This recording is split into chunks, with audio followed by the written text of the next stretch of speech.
திமுக பொதுச் செயலாளராக உள்ள துரைமுருகனுக்கு அடிக்கடி உடல் நலன் பாதிக்கப்படுவதால் கட்சி பணிகளில் தொய்வு ஏற்படாமல் இருக்க அந்த பதவியிலிருந்து அவர் நீக்கப்படலாம் என தெரிகிறது. அப்படி நீக்கப்பட்டால் திமுகவின் அடுத்த பொதுச் செயலாளர் யார் என்பது குறித்து தற்போது கேள்வி எழுந்துள்ளது. கட்சியின் பொதுச் செயலாளர் பதவி என்பது கட்சிக்கு கட்சி வேறுபடும். இவர்களின் பொதுவான பணிகள் என்ன என்று பார்த்தால் கட்சியின் செயல்பாடுகளை நிர்வகிப்பது, கட்சியின் கொள்கைகளை வகுப்பது, கட்சி தொடர்பான அனைத்து செயல்பாடுகளையும் மேற்பார்வையிடுவது ஆகியவை முக்கிய பணியாகும். சுருக்கமாக சொல்ல போனால் பொதுச் செயலாளர் என்பவர் பம்பரம் போல் சுழல வேண்டும். ஆனால் உடல்நிலை பாதிப்பு காரணமாக அவ்வப்போது துரைமுருகன் மருத்துவமனையில் அனுமதிக்கப்பட்டு வருகிறார்.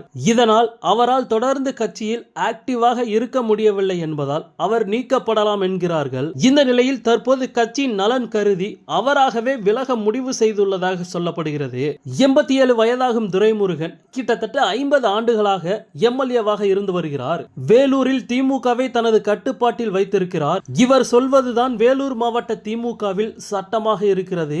இந்த நிலையில் திமுக தலைவராக இருந்த கருணாநிதி மறைந்ததும் அந்த பொறுப்பிற்கு ஸ்டாலின் வந்தார். அவர் கட்சி நிர்வாகத்தில் மாற்றங்களை செய்வார் என எதிர்பார்க்கப்பட்டது.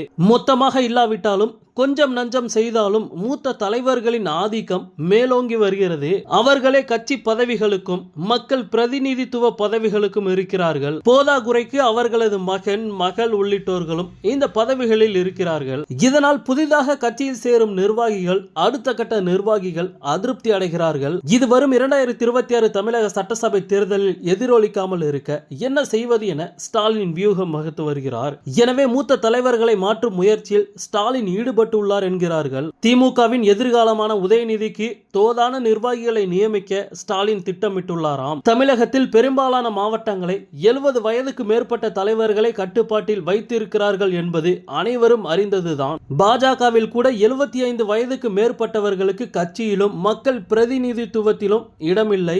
எனவே அந்த பார்முலாவை தான் தற்போது திமுக கையில் எடுக்க போகிறது. இதுதான் திமுகவின் வளர்ச்சிக்கு நன்மை தரும் என ஸ்டாலின் கருதுகிறார்.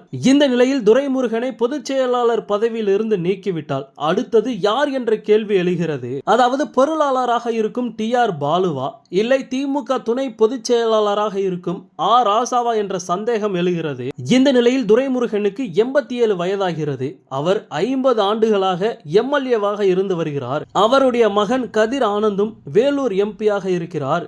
துரைமுருகன் பதவி பறிக்கப்பட்டால் அந்த இடத்திற்கு பொருளாளராக இருக்கும் TR பாலுவை கொண்டு வந்தால் அவருடைய வயது 83 ஆகிறது.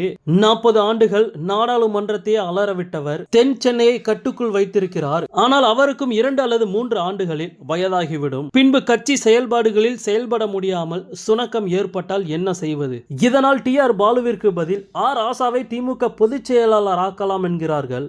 ராசாவிற்கு 62 வயதாகிறது. எனவே ராசாவிற்கு திமுக பொதுச் செயலாளர் பதவி வழங்கப்படலாம் என கூறப்படுகிறது. திமுக இளம் ரத்தம் பாய்ச்ச துடிக்கும் ஸ்டாலினின் யுக்தி பலன் அளிக்குமா என்பதை பொறுத்திருந்து பார்க்க வேண்டும்.